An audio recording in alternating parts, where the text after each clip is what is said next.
Chers parents de la Côte d'Ivoire, une fois de plus, la CEDEAO de Alassane Ouattara se fout de la gueule des Ivoiriens. Lorsqu'on voit la CEDEAO qui dit non, ils vont insérer le visa et carte de séjour. Mais carte de séjour là-haut, c'est pour qui? C'est pour Assal Fo ou bien c'est pour Kandja Kamara? C'est vous qui avez rempli les étrangers dans le gouvernement ivoirien. C'est vous encore qui parlez encore des cartes de séjour. Mais vous avez une mémoire courte. Vous avez une mémoire courte. Tous ces désordres que vous avez foutus dans ce pays-là. Et vous allez s'asseoir encore, vous parler des cartes de séjour. Alassane Ouattara, vraiment, tu ne vaux même pas la peine. C'est la même CEDEAO de Alassane Ouattara qui s'est associée à la France pour diviser la Côte d'Ivoire pendant 10 ans de guerre civile.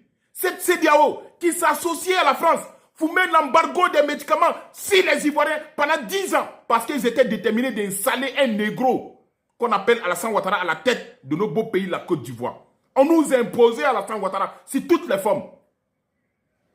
Les Ivoiriens ne parvenaient pas à se soigner.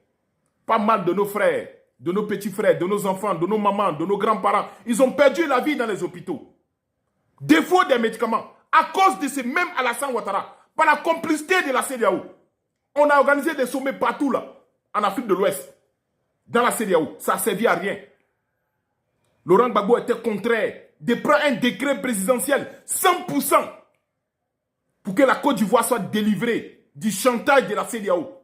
On nous a imposé Alassane Ouattara. Et c'est cette CEDEAO, lorsque je vois qu'il y a certains Ivoiriens qui disent non, on est fiers d'appartenir à la CEDEAO. Mais nous les Ivoiriens, on a une mémoire courte. C'est CEDEAO qui a tué des Ivoiriens, qui a freiné la Côte d'Ivoire pendant 10 ans. Rien que vous mettez ce bâtard Alassane Ouattara à la tête de la Côte d'Ivoire pour qu'il puisse endetter la Côte d'Ivoire sur toutes ses formes. Et c'est cette CEDEAO qu'on va dire qu'on est fiers de cette CEDEAO. Mais nous, les Ivoiriens, on n'a plus de dignité. Oui, on n'a plus de dignité. Honte, honte, honte à la Côte d'Ivoire. Honte aux jeunes Ivoiriens. Honte à nous, les Ivoiriens. Comment un Ivoirien qui a toute sa faculté normale va oser de dire que je suis fier d'appartenir à la CEDEAO? Cette CEDEAO qui s'associe à la France. Lorsqu'on voit le capitaine Traoré qui avoue que oui, que Blaise Compaoré a hébergé la rébellion, a donné une base militaire à la rébellion pour diviser la Côte d'Ivoire.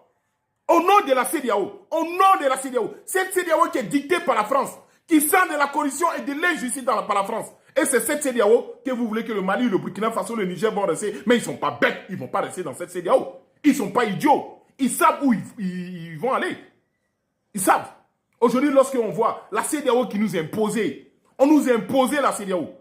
Ils ont écrit les textes de la CEDEAO sans tenir compte de nos frontières, de nos traditions, des métissages qui nous lient. Mais lorsque je vois certaines personnes qui se mettent dans le noir, qui s'associent à la France, vous poignardez l'AES, moi ça me fait pitié. J'ai honte de vous, que Dieu prenne pitié de votre âme. Quand je vois les personnes comme Alassane Ouattara.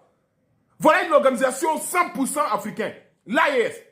L'AES est construit et bâti selon les valeurs de nos traditions, selon étant que des bons Africains. Et tu vois une personne, lui-même, il rejette son propre organisation, mais il préfère accepter ce que l'Occident a imposé. Mais le capitaine Traoré a raison.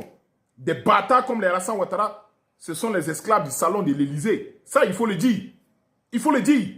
Mais des imbéciles comme les Alassane Ouattara ne méritent pas le respect. Oui, ils ne méritent pas le respect. Certains me diront que non, c'est quand même un chef d'État. Chef d'État d'Agnérin.